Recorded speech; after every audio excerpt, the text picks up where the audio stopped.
Hi, and welcome to another episode of DTV with Doylestown Health. My name is Madison. I'm an Education Outreach Liaison at Doylestown Health. And with me today is Dr. Anna Thomas, who is our newest Palliative Care Director. Thank you so much for joining us today. Dr. Thomas, can you first tell everyone your education background and a little bit more about what you do at Doylestown Health? Sure, I'd love to, and thank you for having me here today. So I'm a physician. I obtained my medical degree from the University of Western Ontario in Canada. I did my residency in internal medicine here in Pennsylvania. Then I did my hospice and palliative care fellowship at St. Luke's Hospital in Bethlehem. I worked at Lehigh Valley for a few years. Then I came here to Doylestown in about 2020. I worked initially in post-acute care. I worked as a hospice medical director here for Doylestown. And during this time, I helped to design this new program, and I currently work as the medical director for the palliative care program here at Doylestown. Great, thank you so much for sharing. So I can imagine that there can be a lot of confusion around what palliative care is and how it's very different from hospice care. So to begin our discussion today, can you give us a broad overview of what palliative care is? Sure, I'd love to. Palliative care is a medical specialty focused on improving quality of life for patients with a serious illness. And it is structured differently all throughout the United States. In some places, it's just hospital-based. In some places, it's outpatient, clinic-based, and in some areas, it's home-based. So there's a lot of variability across the United States, how it looks like, but the things that are common are this. So one, it's focused on improving quality of life for patients with an advanced illness. Patients don't need to be at a certain stage or age in terms of their condition. And palliative care is interdisciplinary, meaning we work with a team of professionals, physicians, nurses, social workers, and we work with the patient and the family with the aim of improving their quality of life. Okay, so what does palliative care do, and how is it a little different from primary care? Sure. So first of all, the focus is very different. Primary care, which is the foundation of our health system, focuses more on preventing illness as well as the primary and initial management for most chronic diseases and illnesses. Palliative care is a little bit different in that our focus is, again, for patients who already have an advanced illness, but looking to see how can we improve their quality of life. Quality of life means different things for everyone. For some people, it's managing symptoms. That can include pain, shortness of breath, nausea, constipation. So we help manage those symptoms. Also, as patients' illnesses become more complicated, sometimes their care needs in the home also become more complicated. Some people need equipment like a wheelchair, a walker, a hospital bed. Some people need help figuring out the caregiving situation, so we're able to help the family with that. And the third area that palliative care helps with is planning for the future, talking about what's important for the patient in terms of their health, as well as talking about future transitions if there's a change in their health. Now, here in Doylestown, we have a large number of excellent primary care physicians who do a lot of primary palliative care with their patients.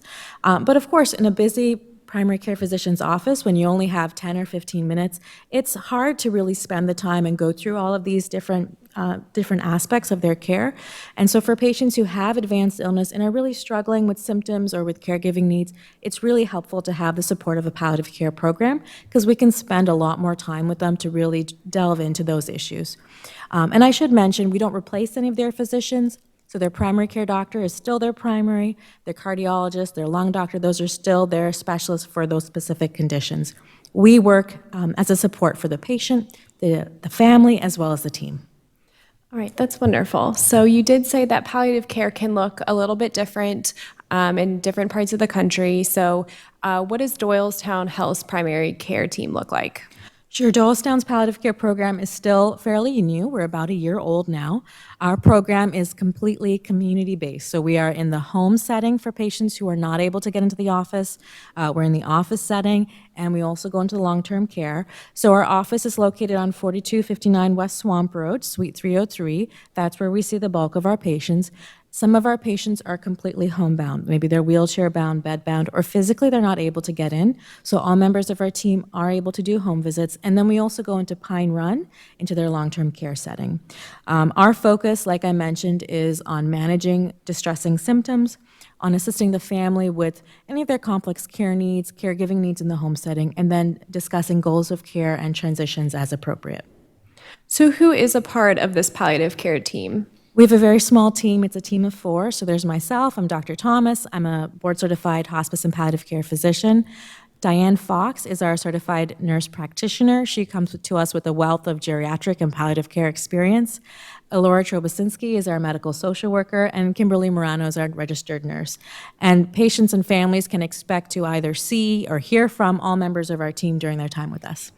Great. So the big question now, how is palliative care different from hospice care? Of course, this is a question that everyone asks. And in truth, both hospice and palliative care, philosophically speaking, they all fall under this umbrella of palliative medicine, which is medicine that's focused more on improving quality of life. There are some big differences, though. So hospice is really palliative care at the end of life. And patients need to have their physician assess them and determine that they are in their last 6 months of life in order to be eligible for hospice care. Hospice, as a Medicare insurance benefit, has a very defined regulation and requirement. Every hospice agency across the United States is going to look very similar. They have a defined team structure, who visits, how often, what equipment is covered, and how the team works.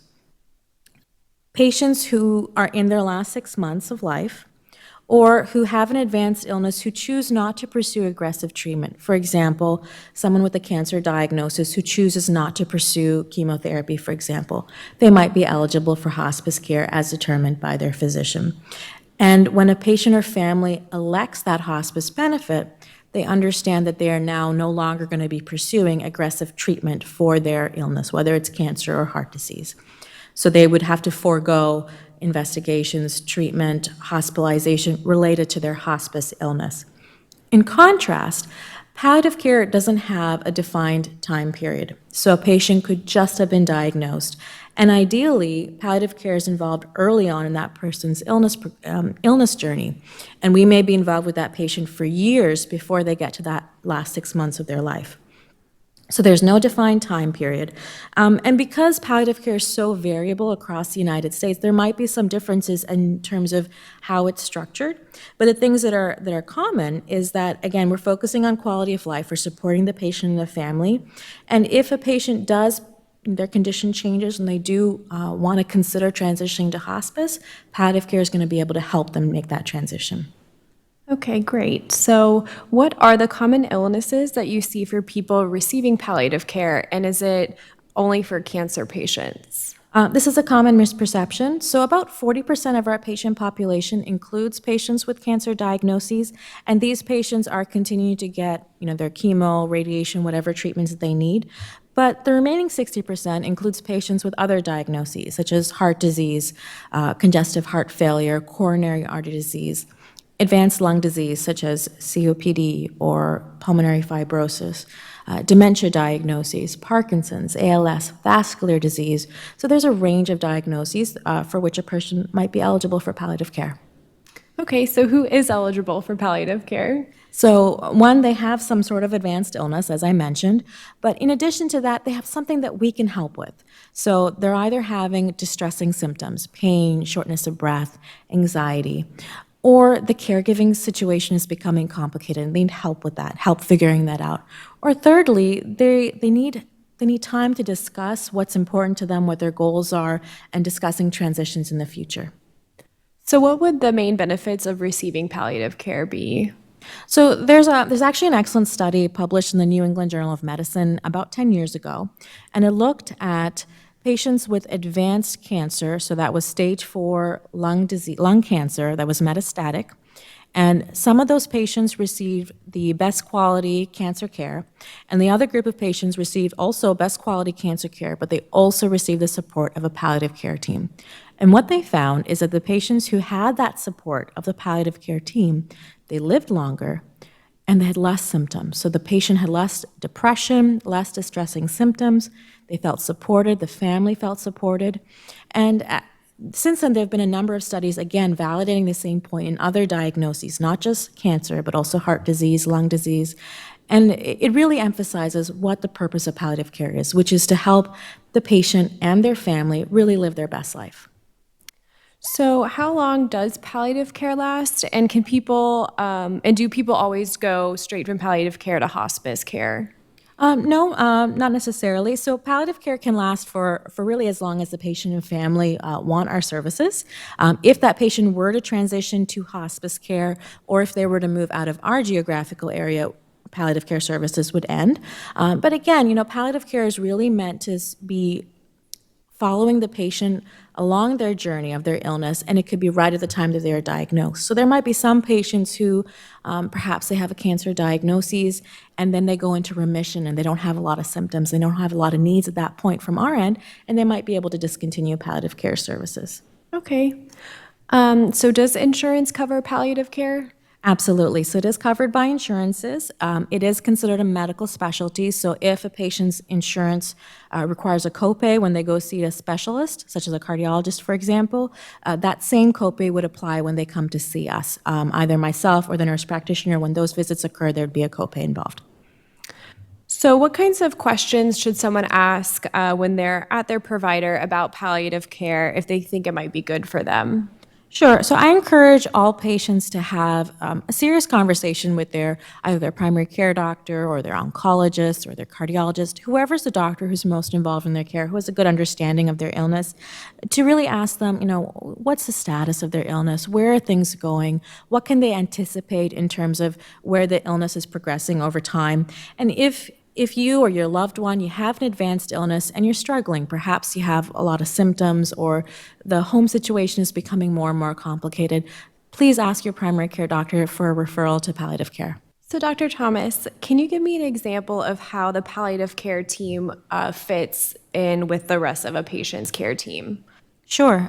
So with respect to, let's say, for example, heart disease, a patient with advanced congestive heart failure who lives at home, who might have a lot of symptoms of shortness of breath, and difficulty with mobility, difficulty getting around. That might be a classic patient that might be referred to palliative care. Obviously, the cardiologist is going to be the captain of the ship in terms of adjusting and titrating the medications related to their heart. But our team would help with things like, sometimes there are additional medications we can add to help with that air hunger or that really distressing feeling of you can't get air in. Or there might be additional testing that we might do. Or there might be additional services that we get in place, like a referral to physical therapy or additional equipment that we can get in place in the home setting to really help them. So again, we work closely with the other teams. One really great thing about Doylestown is that all the physicians, they use a very common electronic medical record, so we're able to see each other's notes and communicate regularly with each other. So that's really great. Another example is in cancer treatment. So in cancer treatment, there may be many different types of physicians. There's your medical oncologist, your radiation oncologist, maybe a surgeon, and each physician is looking at the cancer from a different perspective.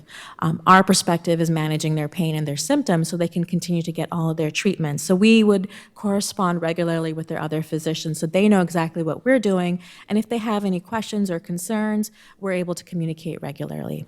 So that might mean, for example, if a patient comes to us and they have a cancer diagnosis and all of a sudden they have a new ache or pain in a new body area, we might be the ones ordering testing, which will then, become part of their cancer treatment plan depending on what they find. Great. So if someone is interested in more information about your palliative care team, how can they reach you? Sure. So we have information on the Doylestown website that you can take a look at. Our office is located on 4259 West Swamp Road, Suite 303, and our office phone number is 215-345-2535. Great. Well, thank you so much for joining me today, Dr. Thomas. Thank you so much for having me here.